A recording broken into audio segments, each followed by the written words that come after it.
They said, "You're too old to travel with us." Grandma just watched the house. The next morning, I woke up to the sound of their car pulling away.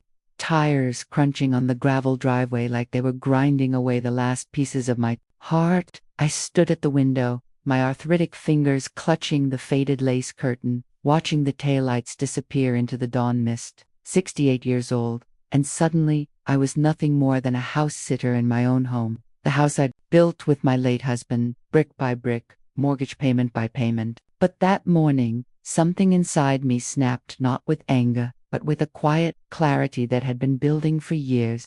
I wasn't going to watch their house anymore.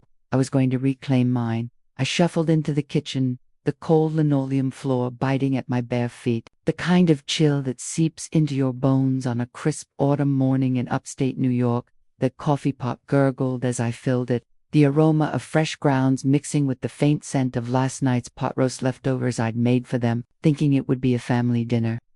But no, Emily, my daughter, and her husband Mark had packed their bags early, whispering excuses about traffic and early flights. "We'll send pictures, Mom," Emily had said, her voice light, as if she were doing me a favor. I poured my coffee black, no sugar, and sat at the wooden table scarred from years of family meals. The chair creaked under me, echoing the emptiness of the room. Outside, the leaves were turning gold and red, falling softly like forgotten promises. As I sipped, memories flooded in, warm at first, then turning bitter like overbrewed tea. I remembered the day Emily was born, in that tiny hospital room in Albany, her tiny fingers wrapping around mine as if I were her whole world. I'd worked 2 jobs back then, seamstress by day, waitress by night, to pay for her piano lessons, her dance classes, the brasses that straightened her smile. "You're my sunshine, Mame," she'd say, hugging me with sticky hands from homemade cookies.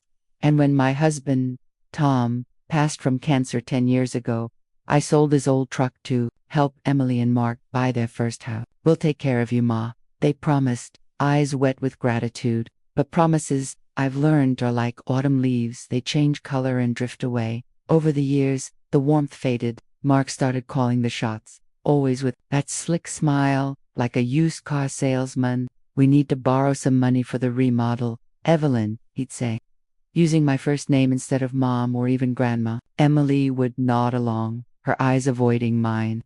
They'd visit less, call only when they needed something: the roof repair, the college fund for little Tommy. Last Christmas, I baked my famous apple pie, the cinnamon scent filling the house. But they arrived late, ate quickly, and left early, complaining about the drive. "You're getting forgetful, Mom," Emily said once, when I misplaced the remote. "Maybe it's time to think about assisted living." Her words stung like a slap, but I swallowed them, folding laundry in silence, the soft cotton of Tommy's onesies reminding me of the love I'd poured out. The betrayal deepened like shadows at dusk. One evening, months before this trip, I overheard them in the living room while I pretended to nap in my recliner. "She's holding onto that house like it's gold," Mark whispered. "If we convince her to sell, we could use the money for our vacation home." Emily laughed softly. "Yeah. And she can move in with you, Savan Bilsh. Move in with them." As if I were a burden, not the woman who'd raised her. They'd started dropping hints about my will, asking about the deed to the house. "Just in case, Mom," Emily said, her voice sweet as poison. I felt the loneliness then, a heavy blanket smothering me in the quiet nights. The grandfather clock ticking like a heartbeat that wasn't mine anymore. But that morning, after they left me to watch the house, I felt a shift. I set down my coffee mug, the ceramic clinking against the table like a final punctuation. Enough. The word echoed in my mind, calm and unyielding. I wasn't angry. Anger would have burned out. This was wisdom, hard-earned from decades of giving. I thought of the necklace Tom gave me on our wedding day, a simple gold chain with a heart pendant, symbolizing the love I'd guarded all these years. It was time to guard myself. I moved quietly, methodically. First, I called my lawyer, old Mr. Hargrove, my voice steady as I instructed him to revise my will. "Remove Emily and Mark entirely," I said. "Leave everything to charity, the children's hospital, the animal shelter." He paused, but I didn't waver. Next, I packed a small suitcase, my favorite wool sweater, Photos of Tom and baby Emily, the necklace. I changed the locks that afternoon, the new keys cold and empowering in my palm, like reclaiming control. No dramatic scenes, no shouts, just silent steps toward freedom. I listed the house for sale, the for sale sign going up by evening, its red letters, bold against the fading light. They'd wanted it. Now they could buy it like strangers. By nightfall, my phone rang. It was Emily, her voice frantic from the airport. "Mom, what's going on?"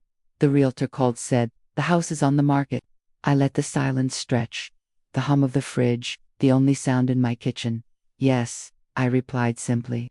She exploded then, words tumbling out. "How could you? After everything we've done for you, you're being selfish. Think about Tommy, he needs his inheritance." Mark grabbed the phone. "Evelyn, this is ridiculous. You're overreacting. We were just joking about the trip. Come on, be reasonable." Gaslighting, blaming, begging just as I'd expected.